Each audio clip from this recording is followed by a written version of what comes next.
J'ai trouvé là-bas. Ah, j'ai trouvé là-bas, je le laisse. Là-bas. Et puis c'est pour l'un des Merci. Ça, le gars qui prend ça.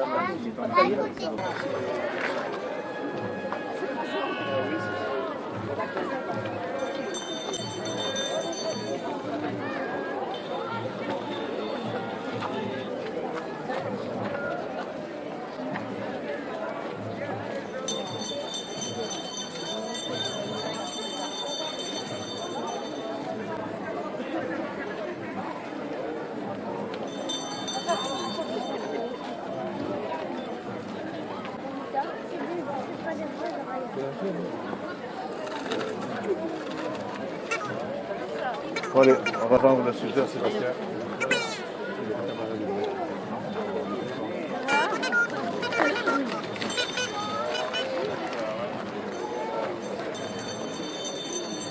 Tu mets ça en lumière alors. Je vais vendre le sujet à Sébastien. Où est-ce que tu fais ça?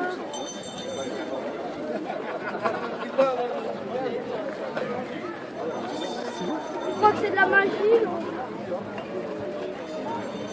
C'est pas de la magie.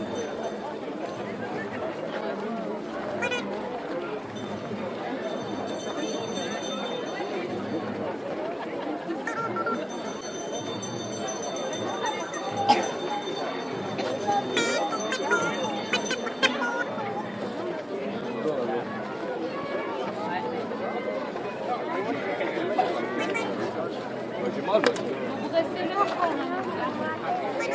Ah oui, mais on cherche d'abord à voir pourquoi.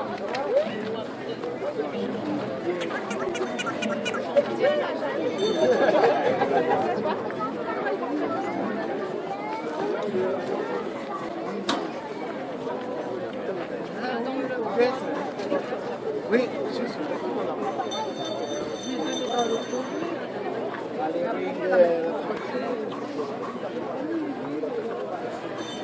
Après les éléments. Alors là, je vais vous donner une idée, hein. Là c'est juste un canal. Je me suis pris sur la tête. Ah oui, d'accord. Moi j'emporte une comme ceci. Là les maillons qui arrivent à mi-cuisse. Manchon de mi-cuisse et elle fait 18 kg. C'est la mienne. Je suis pas muscleur non plus. Hein. Ça se fait. Après, tu vois, justement, pas que tout pèse sur les épaules, j'ai la force de poids, le cordon de cuir, ça fait que c'est porté vraiment. T'as dit on peut sauver les épées sur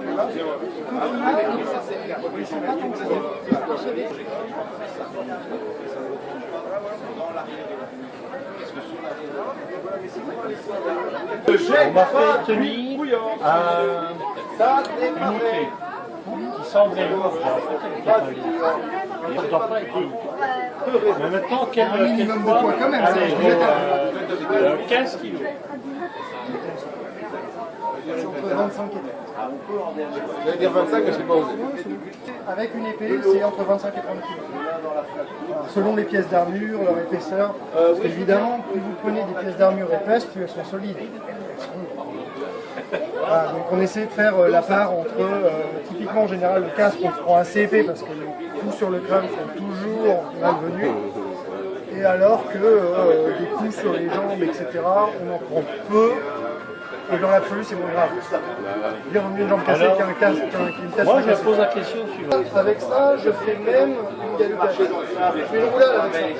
Alors, je dis pas que c'est confortable et que je vais les enchaîner, mais j'y arrive. Je fais un sprint. Il y a une super vidéo sur YouTube où on voit donc sur le même chemin du combattant, un pompier professionnel, un soldat professionnel et un amateur comme nous en chevalier. Ils ont fait le même parcours du combattant tous les trois, deux professionnels et un amateur. Et ben, le plus lent, c'est pas l'amateur. Voilà, en armure comme ça. Le plus lent, c'est le pompier. Parce que la bouteille qu'il a sur le dos est très très gênante. Et en termes de poids, les trois se tiennent à 2-3 kg près. Full équipé. Hein. Donc un soldat aujourd'hui n'est pas plus ou moins lourd, à 3 fois rien près, hein, C'est le même poids qu'un chevalier en armure et c'est quasi le même poids qu'un pompier full équipé pour le feu. Ben, j'ai appris quelque Donc, en chose. fait, Hein, oui. il faut savoir aussi que c'est... alors, à l'époque, ça coûte très très cher de faire une armure. Hein. C'est sur mesure, c'est vraiment... Le métal coûte très cher, etc., etc. Et donc, comme c'est fait sur mesure, bah, tout est adapté. Donc, vos mouvements, ça passe tout seul. Alors, je dis pas que vous n'êtes pas contraint, parce qu'il y a malgré tout des mouvements qui sont plus difficiles, ou il y a des pièces qui vont empêcher un peu pour la protection. Néanmoins, comme c'est complètement adapté à votre morphologie, vous pouvez courir, vous pouvez sauter, vous pouvez, sans faire une belle roulade, vous rouler malgré tout à terre. Si vous êtes sur le dos, vous vous relevez sans problème. Je veux dire, il n'y a aucun problème avec ça. La légende, en fait, la légende du chevalier tortue, j'appelle ça comme ça, vient de ça. Les armures de tournoi. Les armures de tournoi qui ne sont pas faites pour la guerre, elles sont faites uniquement pour les tournois. Donc les tournois, c'est quand vous avez deux chevaliers qui s'affrontent dans une lice, voilà, la lance à la main. C'est juste derrière vous la lance. C'est ça, la lance, le casque qui va avec, la protection du cheval, c'est très joli, tout ça, blablabla, mais ça ne sert pas à la guerre. Ça sert au tournoi entre seigneurs uniquement. Et donc là, on a des armures beaucoup plus lourdes, parce que imaginez le choc de ça, même si effectivement il y a une protection, imaginez le choc de 2 chevaux lancés à pleine puissance, sachant que l'idée, c'est de désarçonner l'adversaire qui est sur une selle où il y a une remontée derrière qui cale dedans. Et en plus, je crois que le cheval, c'était des percherons. C'est des chevaux de trait. De trait, hein, donc. C'est des chevaux de trait. C'est des monstres. Enfin, je veux dire, il faut une puissance phénoménale pour désarçonner. Et donc, évidemment, pour se protéger, ils ont des armures excessivement épaisses. Ils n'ont pas besoin de faire de mouvements, parce qu'en fait, ils sont coincés comme ça sur leur cheval. Donc, les armures, elles ne sont pas mobiles, parce qu'ils n'en ont pas besoin. Ils préfèrent renforcer les armures qu'avoir plus de mobilité. Ils n'en ont pas besoin, ils ne sont pas à la guerre. C'est entre seigneurs, avec des règles, avec des codes. Il faut faire ça avec la chevalerie, blablabla, tout ça.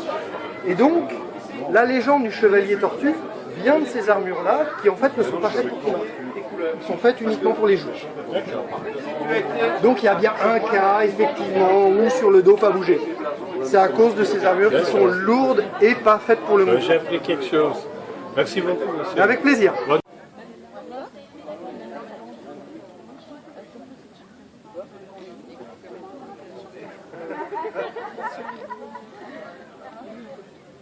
Ouais. Je cherche un gomita. C'est bien, hein, quand même.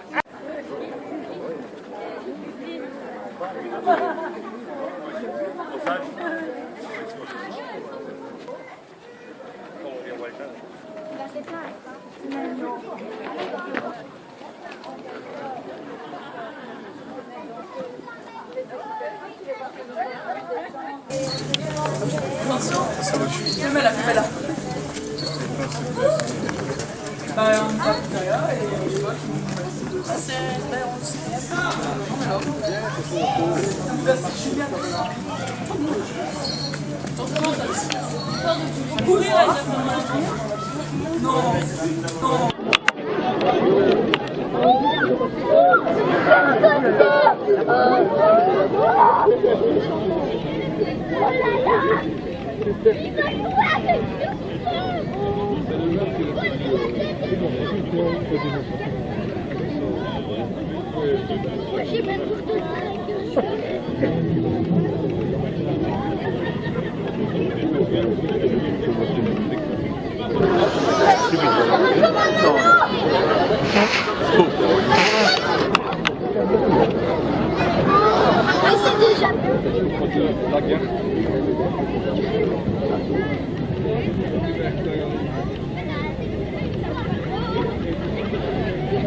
J'ai essayé avec les ouais, voilà.